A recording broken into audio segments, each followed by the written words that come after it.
ನಮಸ್ಕಾರ ಕರ್ನಾಟಕ. ನಿಮಗೆ ಹಿಂದಿನ ವಿಡಿಯೋದಲ್ಲಿ ಹೇಳ್ದೇನೆ ನಾನು ಡೈಲಿ ಅಪ್ಡೇಟ್ಸ್ ಕೊಡ್ತೀನಿ ಅಂದರೆ ಡೈಲಿ ಅಪ್ಡೇಟ್ಸ್ ಕೊಡೋಕ್ಕಾಗಿಲ್ಲ. ಯಾಕಂದರೆ ಅವ್ರು ಇನ್ನೂ ಅಲ್ಲಿ ನೋಡ್ತಿರ್ಬೋದು, ನೀವು ಇನ್ನೂ ಮೇಲ್ಗಡೆ ಶೆಡ್ ಹಾಕ್ತಿದ್ದಾರೆ. ನಿನ್ನೆಯಿಂದ ಶೆಡ್ ಹಾಕ್ತಿದ್ದಾರೆ ಅಷ್ಟೇ. ನಿನ್ನೆವರೆಗೂ ಅದು ಮೊನ್ನೆ ನಾನು ಯಾವ ಥರ ತೋರಿಸಿದ್ನೋ ಅದೇ ಥರ ಇತ್ತದು. ಬರೀ ಇವಾಗ ಸ್ಟೇಜ್ ಕೂಡ ಹಾಕ್ತಿದ್ದಾರೆ. ಸ್ಟೇಜ್ನ ನೋಡ್ಕೊಂಬರೋಣ. ನೀವು ಹಿಂದೆ ಸ್ಟೇಜ್ ನೋಡ್ತಿದ್ದೀರಲ್ಲ, ಇಲ್ಲೇ ನಮ್ಮ ಚಿತ್ರದುರ್ಗದ ಹಿಂದೂ ಮಹಾಗಣಪತಿ 18 ದಿನ ಈ ವರ್ಷ ಪ್ರತಿಷ್ಠಾಪನೆ ಆಗ್ತಾ ಇರೋದು.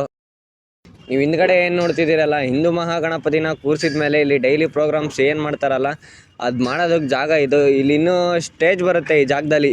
ಆ ಕಡೆ ಏನು ನೋಡ್ತಾ ಇದ್ದೀರಲ್ಲ, ಆ ಕಡೆ ಮೂಲೆ ಅಲ್ಲೆಲ್ಲ ಸ್ಟೇಜ್ ಬರುತ್ತೆ ಅಲ್ಲಿ. ಇವಾಗ ಇಲ್ಲಿ ನೋಡಿ, ಇಲ್ಲಿ ಹಿಂದೂ ಮಹಾಗಣಪತಿ ಕೂರಿಸೋ ಹತ್ರ ಸ್ಟೇಜ್ ಎಲ್ಲ ರೆಡಿಯಾಗಿದೆ, ಮೆಟೀರಿಯಲ್ಸ್ ಎಲ್ಲ ರೆಡಿಯಾಗಿದೆ. ನಮ್ಮ ಹಿಂದ್ಗಡೆ ಏನು ನೋಡ್ತಾ ಇದ್ದೀರಲ್ಲ, ಇದು ಗಣೇಶ ಕೂರಿಸೋ ಪೆಂಡಾಲ್. ಇದು ಇವೆಲ್ಲ ಹಿಂದೂ ಮಹಾಗಣಪತಿ ಡೆಕೋರೇಷನ್ ಐಟಮ್ಸ್. ಸ್ಪೆಷಲಾಗಿ ಹಿಂದೂ ಮಹಾಗಣಪತಿಯ ಬ್ಯಾಕ್ಗ್ರೌಂಡ್ ವರ್ಕಾಗಿ ಯೂಸ್ ಮಾಡ್ತಾರೆ ಇವನ್ನೆಲ್ಲ. ನೀವು ಇಲ್ಲೇನು ಈ ಕಡೆ ಮತ್ತು ಆ ಕಡೆ ಸ್ಟೇಜ್ ನೋಡ್ತಾ ಇದ್ದೀರಲ್ಲ, ಅವು ನಮ್ಮ ಚಿತ್ರದುರ್ಗದ ನವದುರ್ಗಿಯರು ಬಂದು ಕುತ್ಕೊಳ್ಳೋದಕ್ಕೋಸ್ಕರ ಮಾಡಿಸಿರೋ ಸ್ಟೇಜ್ ಇವು.